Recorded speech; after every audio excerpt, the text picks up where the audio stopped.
안녕하세요. 협의이혼 상담을 하다 보면요. 가장 허탈한 말이 있습니다. 거의 다 됐다고 생각하는데 갑자기 그냥 다 틀어진 경우죠. 안녕하세요. 마음을 읽는 변호사 안기욱입니다. 조건도 대충 맞춰졌고요. 분위기도 나쁘지 않았고 이제 합의서만 쓰면 될 것 같은 상황인데 막판에 판이 뒤집어집니다. 오늘은 왜 하필 마지막에 깨지는지, 그리고 그 순간에 무슨 행동이 결정타가 되었는지를 구체적 사례로 이야기해 보겠습니다.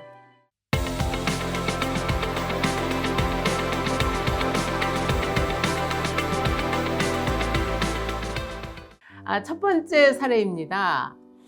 이 정도는 더 말해도 되겠지? 라고 하는 생각에 막판 욕심이 만든 파국의 사례입니다. 재산분할, 주거환경, 향후의 일정까지 거의 합의가 끝난 상황인데요. 당사자가 이렇게 말했습니다. 그럼 요거 한 개만 더 넣어주시면 좋을 것 같아요. 그 말을 듣는 순간 상대방의 얼굴이 약간 어두워지고 말이 없어지더니 이렇게 반응했습니다. 이제 와서 또 바꾸자는 거예요? 결과는 상대의 신뢰가 급락하고 이거 이렇게 해선 끝이었겠다. 하나 더 양보하면 하나 더 추가하고 이런 식이 되다 보니 이 협의가 중단되어 버리는 것이죠.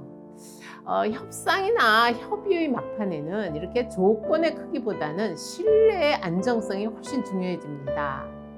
이렇게 약속하면 이것은 지켜지겠다라고 하는 신뢰를 상대방이 가질 때 그 협의는 이루어지는 것이죠. 작은 추가 요구라 하더라도 계속 요구할 사람으로 보이는 순간 판은 깨집니다. 이것을 한번 다른 선택으로 말을 바꿔보면 어떨까요? 좋습니다. 이 안으로 정리하는 게 서로에게 가장 깔끔해 보입니다. 이렇게 말하면 상대방도 그 말에 대한 또 자기가 내건 조건이 성취되었다는 데 대한 신뢰를 갖고 상담에 응하게 됩니다. 두 번째 사례인데요. 내가 그때는 참았지만 이제는 말해야겠어 라고 하면서 마치 협상의 마지막에 감정까지 모두 집어넣어서 해결을 해보려고 하는 겁니다. 과거의 감정을 또다시 소환하는 그런 경우죠. 합의 문구를 정리하던 중에 당사자가 갑자기 이렇게 말합니다. 나 사실 그때는 당신이 했던 말 때문에 내가 너무 상처를 받았어. 얼마나 힘들었는지 알기나 해? 이 말을 듣는 순간 상대방은 즉시 방어 반응을 보입니다. 그 얘기를 왜 지금 해? 감정 싸움이 다시 재점화되는 순간이죠. 그 막판은요, 정리 단계이지 감정의 정산 단계가 아닙니다. 이미 내려진 감정을 다시 끌어올리면 상대방은 그에 맞게 이 보복 합의를 시작하게 됩니다. 이것도 다른 선택을 해야 됩니다. 이제 끝나는 단계에서는 감정은 협의위원에 대한 모든 협상과 협의서까지 완성이 다 끝난 다음에, 그러면 이제 바꿀 수가 없는 상태에서 상담실에 오셔서 하시면 됩니다. 세 번째 사례입니다.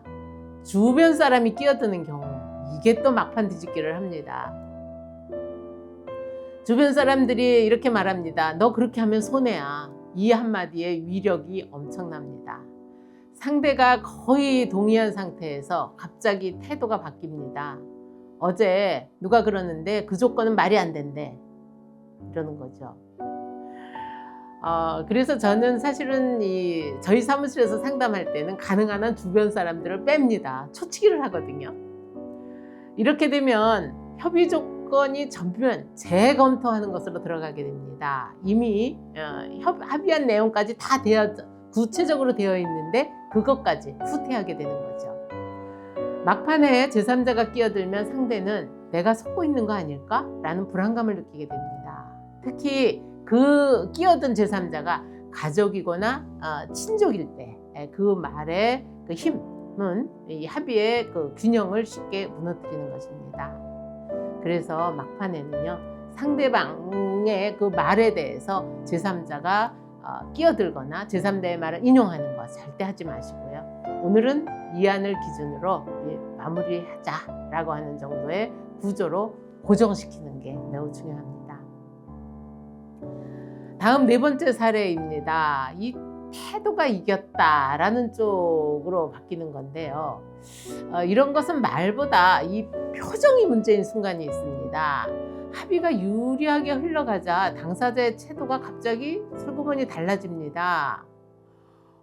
말이 갑자기 짧아지고요. 상대방이 하는 거에 표정이 이렇게 환하게 피면서 고개를 끄덕이면서 좀 여유로운 이런 반응을 보이는 경우인데요. 예컨대 그래요, 그렇게 해요 라고 하는 이런 말투를 보이면 상대방이 그 변화를 감지합니다. 그래서 이거 나만 양보한 것 같은데 내가 너무 손해보는 거 아니야? 이런 의심을 품게 되는 거죠.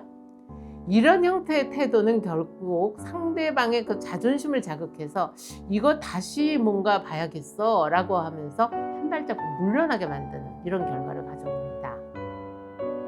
합의는 결과도 중요하지만 제일 중요한 것은 어떤 체감되는 공정성입니다.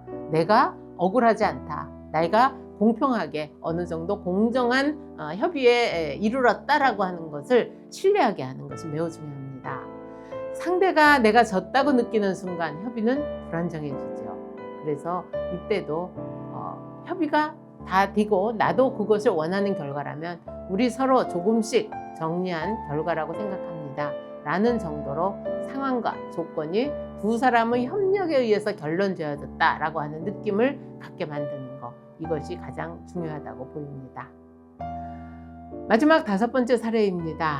결정을 재촉하는 말이나 행동으로 마지막 또 이 압박을 보내서 역효과를 낸 경우입니다.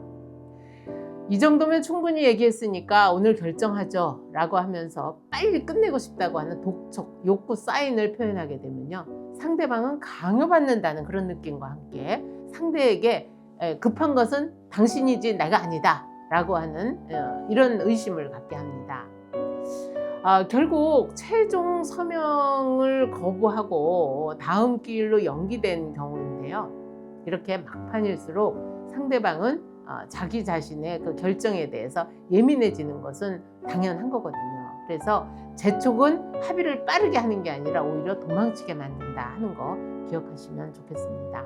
마지막 사인을 할 단계에서 오히려 약간의 여유를 갖고 오늘은 방향만 정하고 내일 다시 만나서 문구를 마무리해도 좋지 않을까요? 라는 형태로 협의는 동의하되 약간의 여유를 두는 거, 이것도 한 방법입니다.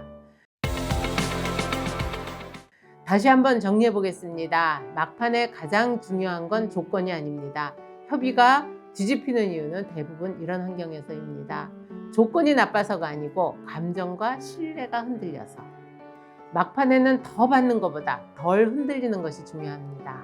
이혼 협상에서 가장 어려운 시점은 시작도 중간도 아닙니다. 이제 끝나간다고 느껴질 때 막판이라는 것이죠. 다음 영상에서는 협의가 끝난 뒤 가장 많이 후회하는 선택들을 실제 사례를 중심으로 해서 정리해 보겠습니다.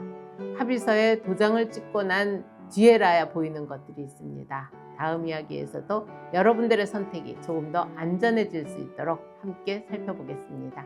감사합니다.